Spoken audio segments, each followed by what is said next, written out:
Allow me at this point to pose the question of why the corona pandemic did happen in January 2020. You could, of course, say that happened because the virus just came up then. Sticking with the official explanation, it originated in Wuhan, China, and spread from one person to the next, from one country to the other, naturally.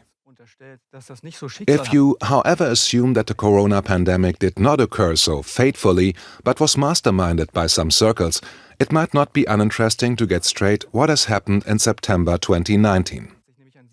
Many people, me included, didn't fully realize that in mid-September 2019, stock markets were in panic. It was a liquidity crisis called the cash crunch of September 2019 or repo crisis 2019. At that time, I had not noticed the unusual liquidity problem of US banks. As I said at the beginning of today's talk, this money markets crisis is not mentioned in my book. I had only become aware of that extraordinary moment when working on this talk. Now, I would like to show you a news report from German weekly Zeit Online of 2nd October 2019 titled "Blackout in the Financial System." The Fed tries to prevent a breakdown of the cash market by injecting billions of dollars into the financial system. How alarming is the situation? Here are a few excerpts. The crisis came overnight. Banks were running short of cash. The Fed was intervening with massive amounts of dollars to prevent the worst. This sounds like the climax of the global financial crisis 11 years ago, but in fact it only describes the Monday of the week before last, when an important part of the global financial system was on the verge of collapse, and the general public noticed practically nothing. So what had happened? In the night of September 17, 2019, a certain interest rate unexpectedly spiked on an overnight loan market. It was the rate for short-term credits that are normally borrowed by banks at an interest rate of about 2%, but suddenly lenders were demanding 10%. The last time the Fed had to intervene was after the bankruptcy of the investment bank Lehman Brothers in 2008. The fall of that large bank prompted a crisis in that part of the financial system that almost led to the collapse of world economy. That development held my attention. I have looked at the monetary policy principles and practice of the US Federal Reserve System, the US Central Bank, and checked the data on its website. There you can find this graph. Now, for everyone who isn't at home at the subject of numbers and finance, don't be scared now. It's not rocket science. It's not as complicated as it looks at first glance. I will try to explain what the chart is showing. It's the balance sheet of the Fed depicting its total assets. It shows how much money the Fed is pumping into American economy by buying treasury and corporate bonds to offset the fact that banks have stopped lending money to each other. In short, the Fed actively participates in the economy by creating money and injecting it into the domestic banking system in order to compensate for the fact that the interbank lending market has dried up because banks have lost confidence and hold on to their reserves. So it is basically the fever chart of US economy. Here to the left, that's 2008, before the global financial crisis, when the Fed owned assets of almost $1 trillion, that's 1,000 billions. This amount doubled within a few weeks in the fall of 2008. Why? The Fed's total assets doubled because the confidence was gone. The banks had stopped lending money to one another.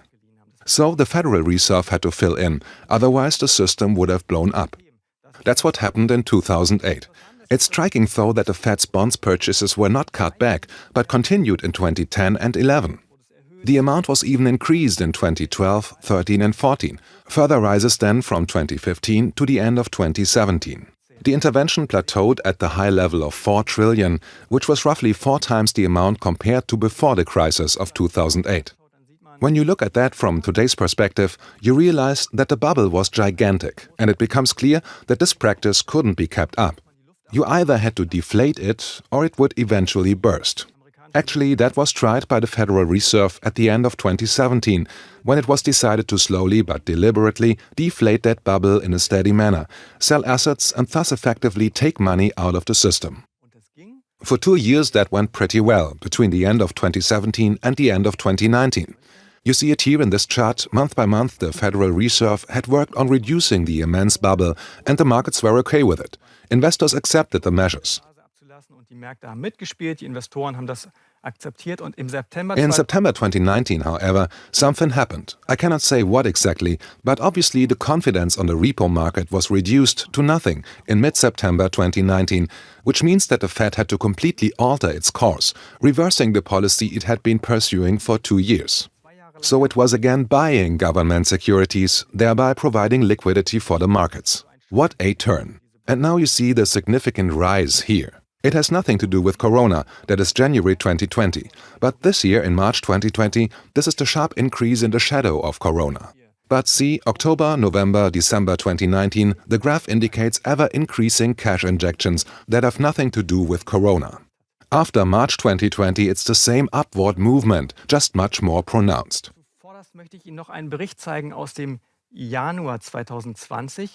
And now I would like to show you a report from January 16, 2020, a few weeks before Corona became the major media topic.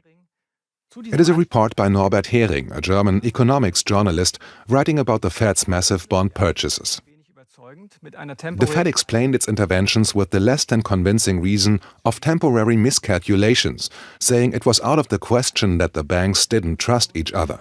The alleged miscalculations apparently seem to be rather persistent. 4 months later, the Fed's emergency lending is still perpetuated in unrestrained amounts. An end is not in sight. The names of the companies receiving loans are kept secret so that their reputation won't suffer. It might be that the financial market boom, fueled by central banks, is in its final phase before collapsing. I would like to put that into a wider chronological context. I found a chart depicting the historical view of the Fed balance sheet over a period of not only 10 years, but 100 years. That's how long it already exists.